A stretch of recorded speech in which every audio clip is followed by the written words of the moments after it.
Hello, I'm Moira Alderson with the BBC News. Ukraine's President Volodymyr Zelensky has accused Russian forces of committing genocide in towns near the capital, Kyiv.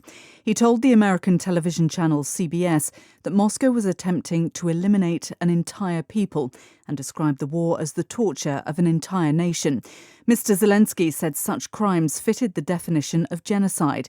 His foreign minister, Dmytro Kuleba, said those responsible must be brought to justice. The Bucha massacre is the most outrageous atrocity of the 21st century. We all refer to Bucha, but we should not forget about other towns and villages in the Kyiv region, which also became the crime scene for Russian army. We will be collecting all the evidence. We will be working with all international institutions relevant to identify and bring those responsible for these crimes to account. Ukraine's Prosecutor General says more than 400 bodies have been recovered from the area around Kyiv so far, following the withdrawal of Russian troops. There's been international condemnation of the killings in Bucha. The US Secretary of State, Antony Blinken, described the images of corpses strewn along streets as a punch to the gut. The leaders of Germany, France, Britain and NATO said they were appalled. Videos show bodies of civilians dumped in streets and back alleys, many with their hands tied behind their backs. Russia has questioned the veracity of the images and is requesting an urgent meeting of the UN Security Council to discuss what it calls a provocation by Ukrainian radicals in Bucha. The entire Sri Lankan cabinet, except the Prime Minister, has resigned as protests continue against the government's handling of a severe economic crisis. Sanjay Dasgupta has the details. Only the President Gotabaya Rajapaksa and his elder brother Mahinda, the Prime Minister, remain in office. Sri Lanka's Education Minister Dinesh Gunawardena told reporters that his colleagues had stepped down so the President could form a new cabinet.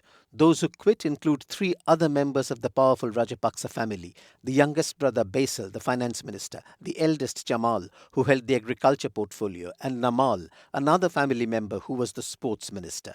Thousands of Sri Lankans defied a weekend curfew on Sunday, demanding the ousting of the Rajapaksas. Hungary's nationalist Prime Minister Viktor Orban has claimed victory in the general election after partial results gave his Fidesz party a commanding lead. The opposition, which had united behind a single leader in an effort to unseat Mr Orban, has admitted defeat. With 70% of the vote counted, Fidesz has 135 seats in the 199-member parliament. Mr Orban addressed his supporters in the capital, Budapest. We're looking good. We're looking better and better. In fact, we probably haven't looked as good as we do tonight.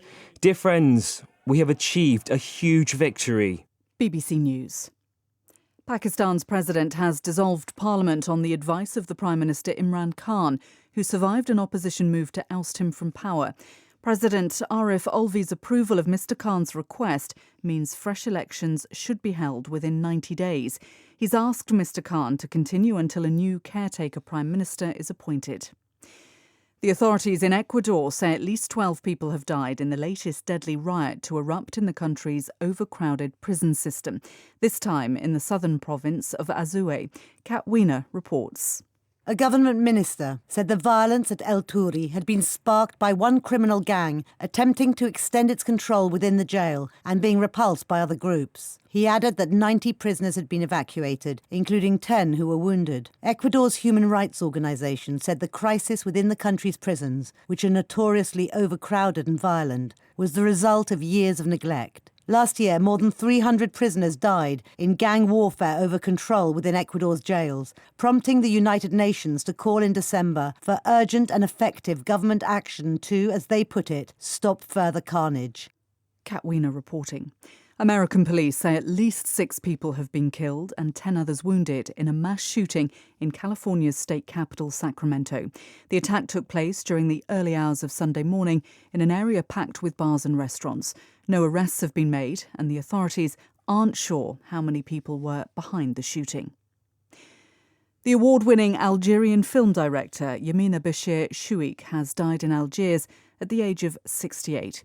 She was best known for her film Rashida, the story of a young teacher's struggle against terrorism in Algiers. It won prizes around the world. The movie, which took her 5 years to make, was the first to be directed by a woman in Algeria. That's the latest world news from the BBC.